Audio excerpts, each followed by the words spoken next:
ছোটোবেলা দাদার সাথে হাঁটতে হাঁটতে বাজার যাওয়া অনেকটা মজার হয়। সবার ভাগ্যে হয় না, অনেকের ভাগ্যে হয়। তাই আমি আমার যেটা হয়েছে আমি সেটা আপনাদের সাথে শেয়ার করব ইনশাল্লাহ। আসসালামু আলাইকুম প্রিয় ভাই বোনেরা, আমার জীবনের গল্প পর্ব 6 সবাইকে জানাই স্বাগতম। যারা চ্যানেলটিতে নতুন এসেছেন অবশ্যই লাইক কমেন্ট শেয়ার ও সাবস্ক্রাইব ফলো করে পাশে থাকবেন ইনশাল্লাহ। আমার জীবনের গল্প 6 পর্ব আমার দাদার নিয়ে কথা বলবো ইনশাল্লাহ, অবশ্যই শুনে যাবেন, বাস্তব জীবনের গল্প। তাই আমি শুরু করছি ছোট থেকে। হয়তো ওই সময় মনে ছিল না এত কিছু। আমার দাদা নাকি আমাকে বাজার নিয়ে যেত, তার সাথে ছাড়া আমি বলে বাজারে যেতাম না ছোটোবেলা। আমি নাকি আমার দাদার পিছে সব সময় থাকতাম। আমি যখন একটু বড় হয়েছি, আমার দাদা দুনিয়া থেকে চলে গেছে। তারটা তেমন একটা আমার মনে নাই, কিন্তু আমার সবাই বলে যে তোমার দাদা তোমাকে এরকম ভালোবাসতো। আজ আমার দাদা দুনিয়াতে নেই।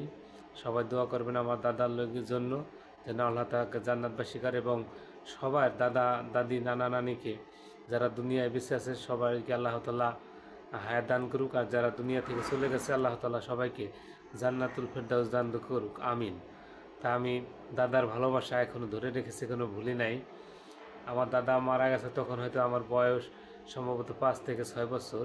তেমন একটা তার স্মৃতি আমার মনে নেই, বা আমার বয়স 4 বছর কি 5 বছর এরকম হতে পারে। তবুও দাদার কথা আজও মনে পড়ে যে আমার দাদা যখন বাজারে যেত আমি নাকি তার সঙ্গে যেতাম সব সময়। আমার অনেক ভালোবাসতো। আমি নাকি ছোটোবেলা, আগে কিন্তু টাকার দাম ছিল, মূল্য ছিল। আমি নাকি বাজারে যাওয়ার সময় একটা টাকা পেয়েছিলাম রাস্তায়। আমি তখন ছোট, আমি তো বুঝি নাই। আমি টাকাটা পেয়ে নাকি আমার দাদার হাতে তুলে দিয়েছিলাম। তাই আমার দাদা অনেক খুশি হয়েছিল আমার প্রতি। আমি কিন্তু আসলে ওইগুলো আমার স্মরণ নাই, মনেও নাই। আমার যারা মা বাবা চাচা চাচি তারা সবাই এগুলো আমাকে বলে, তা আমি বুঝেছি যে আমি দাদার ভালোবাসা এইভাবে পেয়েছি। এরকম দাদা ছিল, দাদার সাথে বাজারে যেতাম। এটা শুধু আমি না, অনেকেরই দাদার সাথে বাজারে যাওয়া, দাদার ভালোবাসা পাওয়া, এটা সবাই চায়।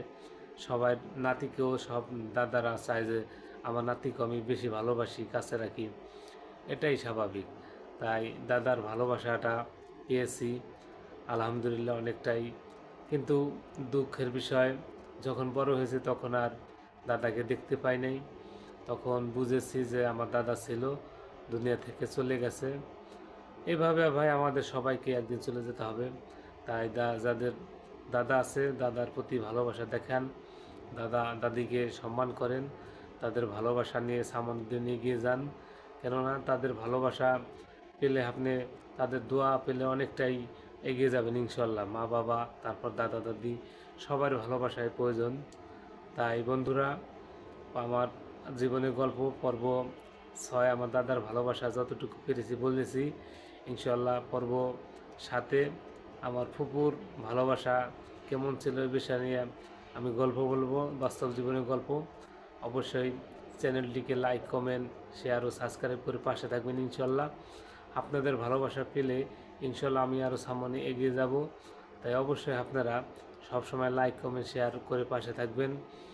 আর সবাইকে আমন্ত্রণ জানাচ্ছি পর্ব 7 দেখার জন্য। আমার জীবনের গল্প। সবাই ভালো থাকবেন, সুস্থ থাকবেন। আল্লাহ হাফেজ।